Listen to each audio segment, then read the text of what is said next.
ที่ยงแล้วมาแวะกินข้าวที่น้ำตกตาดโตนนะครับตรงนี้ก็เป็นอชเหมือนกันนะได้ตาประทับด้วยนะครับถ้าใครมาเป็นอุทยานแห่งชาติคนละจุดกับภูแลนคานะครับตรงเนี้ยเป็นมันอยู่เหมือนอยู่ทางที่จะเลี้ยวขึ้นไปผาหัวหน้ากันนะครับผม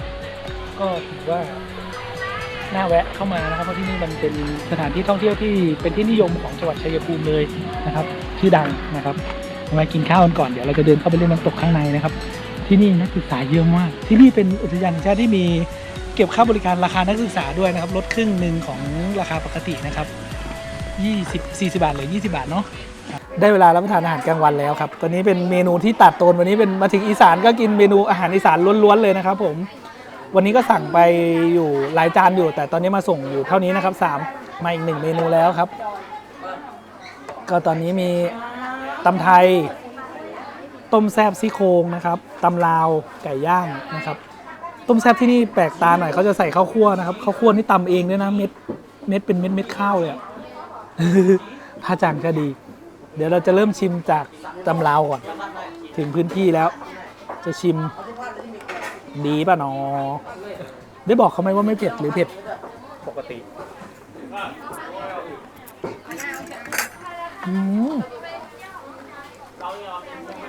อร่อยอย่างนี้อร่อยครับคุณตะก้องอร่อยเฮ้ยอร่อยว่ะหรือหิวแอบชิมตำไทยน้องก่อนตำไ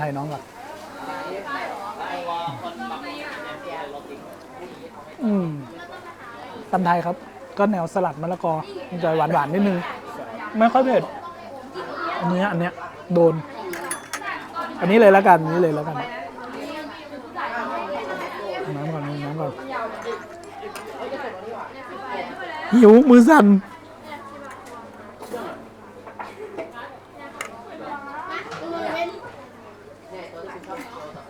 รสชาติเค็มนวลอร่อยเหมือนกัน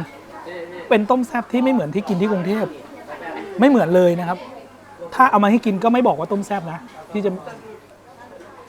ส่วนไก่นี่ต้องชิมไหมไก่ย่างนี่น่าจะเหมือนกันหมดแต่นี่คือไก่ย่างชัยภูมินะเอาเชือกชิ้นหนึ่งนิดนึง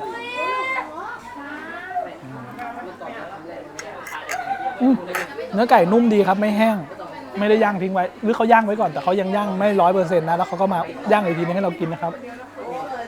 ก็อร่อยโดยรวมแล้วถือว่าถ้าใครผ่านมาทางนี้มาแวะรับประทานอาหารที่นี่นะครับในอุทยาน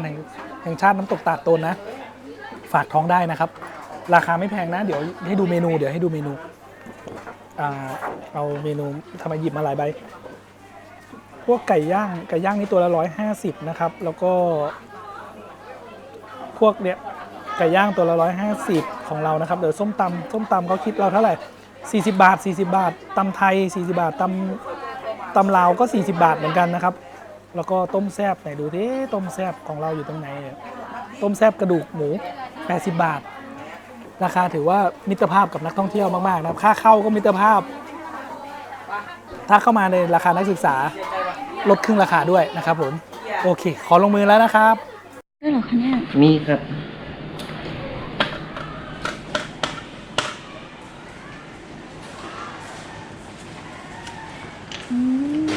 มีจุดกลางเต็นท์ด้วยเหรอคะครับจุดบริการนักท่องเที่ยวของอุทยานแห่งชาติตาดโตนนะครับผมก็มีรายละเอียดของที่ท่องเที่ยวต่างๆที่อยู่ในอุทยานแห่งนี้รวมไปถึงพื้นที่ใกล้เคียงนะครับอย่างเช่นพวกมอหินขาวพวกน้ำตกตาดฟ้าตาดโตนหรือแม้กระทั่งแหล่งหัตถกรรมชาวบ้านนะครับก็หมู่บ้านทอผ้าไหมอะไรอย่างเงี้ยนะครับผมก็จะมีรายละเอียดคอยบอกถ้าใครแวะมาที่อุทยานแห่งชาติน้ำตกตาดโตนเนี่ยก็แวะเข้ามาที่นี่ครับมาขอข้อมูลมาขอรายละเอียดได้แล้วก็ปรึกษาเจ้าหน้าที่ว่าควรจะเดินเส้นทางไหนควรจะขับรถจากจุดไหนไปจุดไหนซึ่งมันจะได้ประหยัดเวลาแล้วก็ไปเที่ยวที่สวยงามแล้วก็ในแต่ละฤดูกาลเนี่ยจุดไหนน่าไปบ้างจุดไหนไม่ปลอดภัยไม่ควรไปอะไรเงี้ยก็จะได้คำแนะนำจากที่นี่นะครับผมวันนี้ก็เป็นวันศุกร์นะครับก็จะมีเด็กๆน้องๆมัธยมมาเดินเล่นศึกษาธรรมชาติกันที่นี่นะครับคงมาทัศนศึกษาทางโรงเรียนเขาคงจัดมาเพราะเราก็มาในจังหวะนี้พอดีเลยนะครับตรงนี้เป็นสะพานแขวนแต่ว่ามันไปต่อไม่ได้มั้งเขาปิดนะหรือมันเป็นจุดชมวิวมันไปแค่ตรงตันๆตรงนั้นเองอ๋อเป็นจุดชมวิวสะพานแขวนเดินไปก็มีแค่ตรงนั้นเองแล้วก็เห็นสะพานข้างล่างที่เดินลงไปได้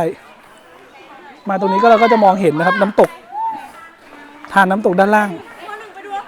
ฝนหยุดมา2 วันนะครับน้ำเริ่มใสขึ้น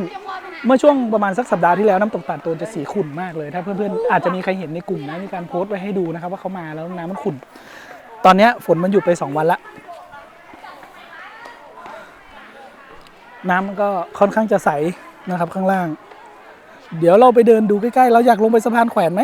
ไม่เดี๋ยวถ่ายให้ดูเฉยๆค่ะครับตรงนี้ก็เป็นสะพานแขวนแต่จุดที่เดินลงไปข้างบนนี่มันลงไปไม่ได้นะครับมันเป็นเดินไปที่จุดชมวิวตรงมุมนู้นเฉยๆสำหรับมองเห็นสะพานแขวนจากมุมสูงเดี๋ยวขากลับแล้วกันเดี๋ยวจะไปถ่ายรูปให้เพื่อนๆดูนะครับไปครับตอนนี้เราก็เข้ามาอยู่ข้างในส่วนที่เป็นน้ำตกตาดโตนแล้วนะครับผมตอนนี้สถานการณ์น้ำปกตินะครับไม่ต้องกังวลอะไรท่องเที่ยวได้ก็ที่เนี่ยผมแอบเห็นก็จะมี security เนี่ยชุดดำๆเนี่ยสะพายเป้เนี่ยเขาจะคอยเดินติดตามสอดส่องความปลอดภัยอันนี้เขามากับชุดนักเรียนนะเขาหมายถึงว่าเขาเดินตามชุดนักเรียนมาซึ่งปกติเขาน่าจะมีนะครับผมแล้วก็น้ำตกนะครับตอนนี้ลึก3 เมตรนะครับในสภาวะปกตินะถ้าตอนน้ำหลากเนี่ยมันบอกไม่ได้นะมันก็ต้องได้แค่ประมาณเอาแต่ว่าวันนี้นะครับก็คือ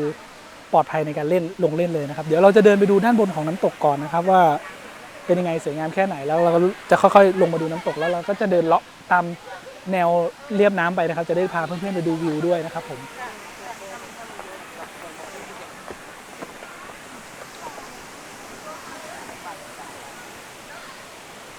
บริเวณด้านบนนี้เป็นลานหญ้านะครับแล้วก็เป็นห้องน้ำตรงนี้เป็นซุ้มที่เจ้าหน้าที่รักษาความปลอดภัยแล้วก็ประชาสัมพันธ์เขาอยู่กันนะครับผมแต่ว่าผมยังไม่เห็นบริเวณที่เขาให้กางเต็นท์นะครับที่นี่อนุญาตให้กางเต็นท์นะครับแต่ว่ายังไม่เห็นลานส่วนที่เป็นลานกางเต็นท์เลยนะครับเดี๋ยวจะลองพยายามเดินวนดูแล้วเดี๋ยวจะพาเพื่อนๆไปดูลานกางเต็นท์ถ้าเผื่อใครอยากจะนอนข้างน้ำตกไม่รู้ว่าได้นอนข้างน้ำตกหรือเปล่าแต่ที่แน่ๆแบกของไกลมากนะครับ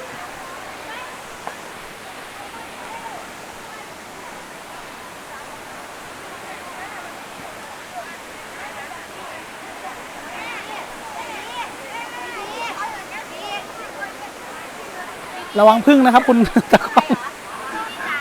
ตายที่นี่มีการแบ่งเขาเรียกอะไรแบ่งจุดที่ให้ทำปิกนิกกันชัดเจนนะครับก็คือข้างบนนี้ก็ไปกินข้าวถ้าอยู่ริมน้ำตกไม่อนุญาตให้นำเครื่องดื่มและอาหารลงมาเลยนะครับไม่อนุญาตเลย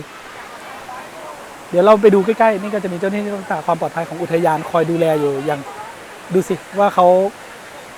เรียกอะไรเข้มงวดขนาดไหนนะครับในการที่เขาจะดูแล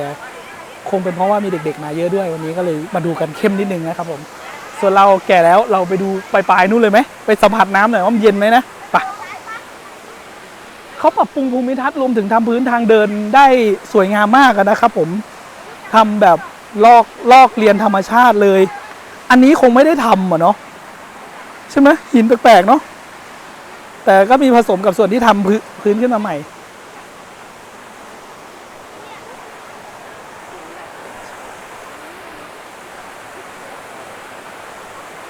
เดี๋ยวเราลงไปตรงนู้นดูท่าทางจะใกล้น้ำดีไป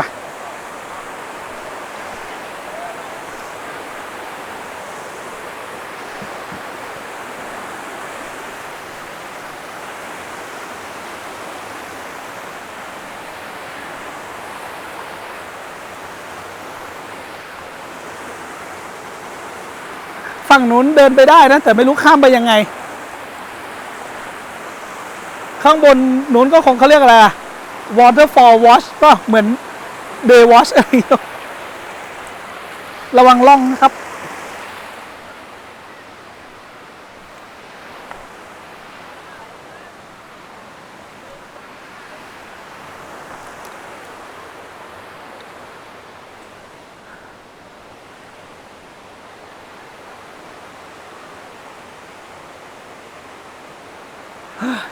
สวยงามดีครับสวยงามดีถ้ามองจากด้านบนตรงนี้ก็น้ำใสมากนะเห็นปลาเลย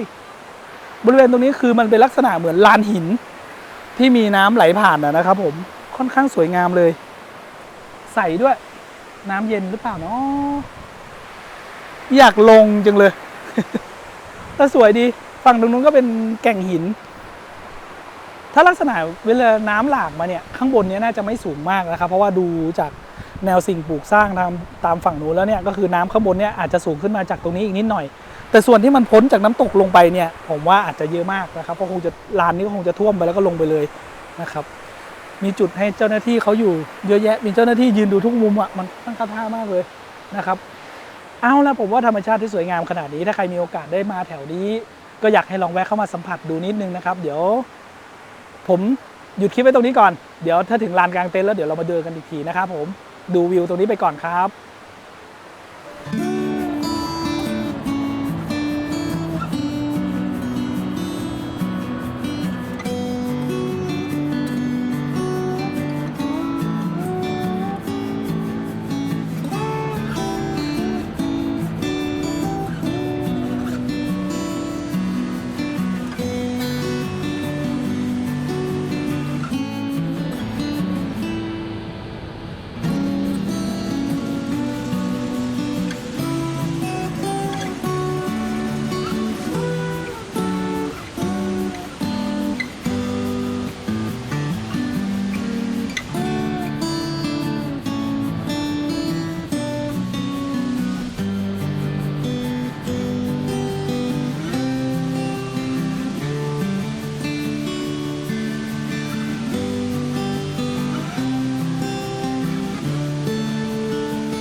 หลังจากเราขึ้นมาจากน้ำตกแล้วเนี่ยนะครับผมก็ตรงนี้ก็เป็นทางเข้ามาจากด้านหน้าทางเข้าข้างที่ทำการอุทยานเข้ามาเรื่อยๆนะครับ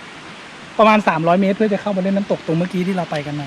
ส่วนตรงเนี้ยเป็นแยกที่จะเลี้ยวขึ้นไปสู่ลานกลางเต็นท์ด้านบนนะครับ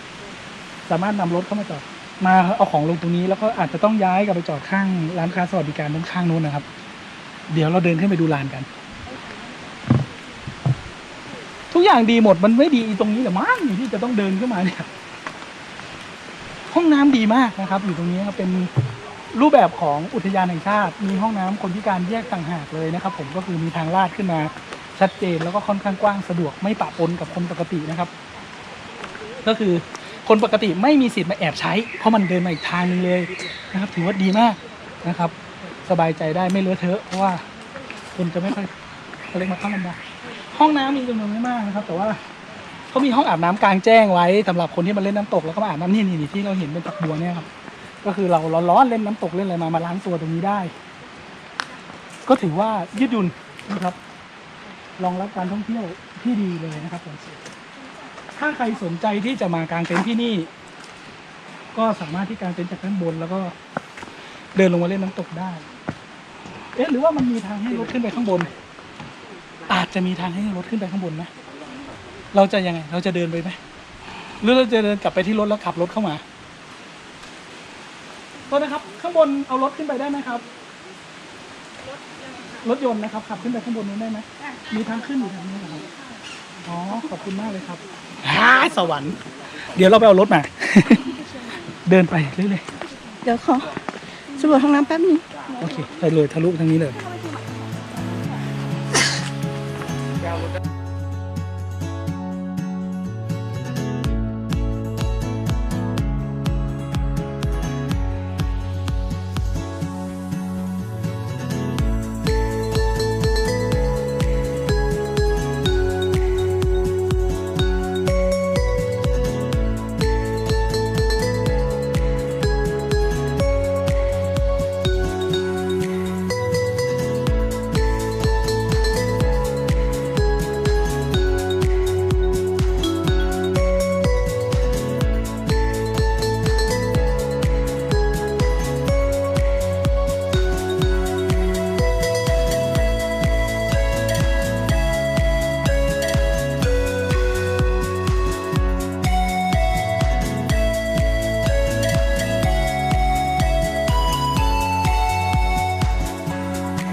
ตอนนี้เราอยู่ข้างบนน้ำตกตาดโตนนะครับตรงนี้เป็นจุดของลานกลางเต็นท์นะครับวิธีการเข้ามาก็คือเมื่อเรามุ่งหน้ามาจนถึงที่เขาเรียกอะไรศูนย์บริการนักท่องเที่ยว ของอชตาดโตนแล้วนะครับมันก็จะมีทางแยกเลี้ยวซ้ายสุดนะครับเลี้ยวซ้ายขึ้นมาตามถนนเป็นถนนคอนกรีตสภาพดีมากนะครับขึ้นมาสบายความชันน้อยนะครับซึ่งเป็นโซนที่เป็นบ้านพักของอุทยานแล้วก็มีลานกางเต็นท์อย่างที่เห็นนะครับเป็นลักษณะคือลานดินเดี๋ยวเราไปดูผิวก่อนเหมือนดินภูเขาผสมหินที่มันจะแข็งมากๆมีทรายปนเหมือนกับลักษณะภูเขาโบราณนะครับถ้าพวกเรานึกภาพออกไหมคล้ายๆ กับที่ตอนนั้นเราไปเดินที่ภูหินล่องกล้านะครับมันมีทรายมันเป็นทรายมันเป็นพื้นทรายเหมือนทะเลนี่แหละนะครับผสมกับหินดินดานที่แข็งๆสมอบกที่จะมาลงที่นี่คงต้องเป็นสมอบกกลมค่อนข้างลึกนิดนึงเพราะว่าอยู่ในโซนที่เป็นสันเขาเรียกอะไรมันอยู่บนเนินเขาพอดีพื้นที่ข้างล่างลาดเอียงนะครับผม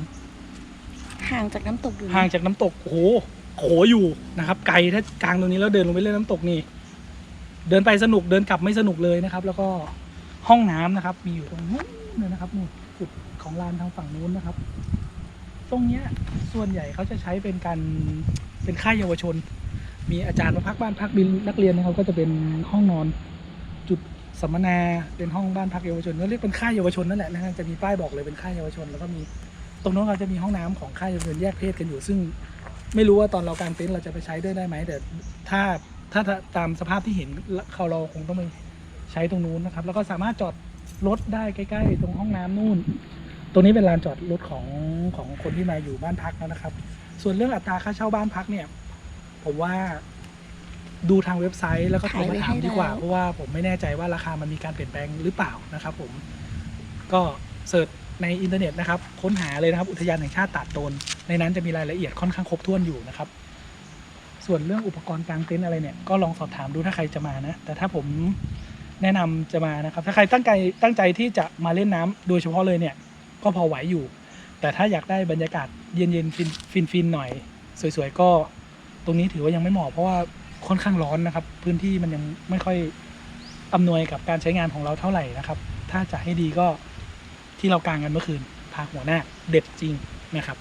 เอ้าบอกเพื่อนๆเท่านี้เผื่อใครผ่านมาแถวนี้แล้วอยากมาลองแวะดูนะครับก็พาก็ ลากอาจจะโค้ลงมาปิ้งนะ กางเต็นท์ได้ไหมคะ ถ้ากางเต็นท์บ้านไม่มีคนเช่าเลย มันก็แบบกางเต็นท์ข้างๆคือเราเช่าบ้านข้างหลังกางเต็นท์ข้างๆแล้ว แล้วก็อาบน้ำในบ้าน โอ้ยสวยอะป้า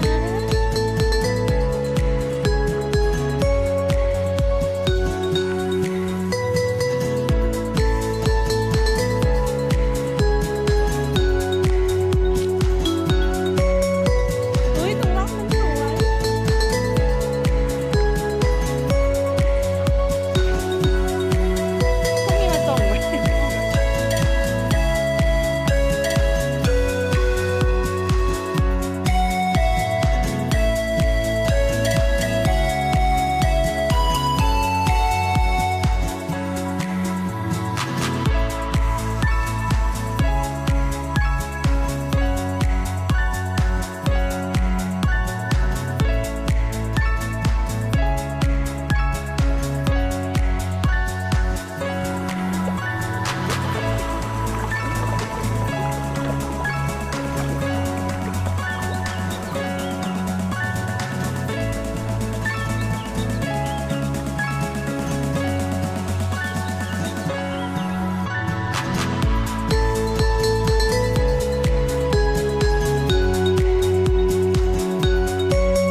เป็นไงบ้างอ่ะ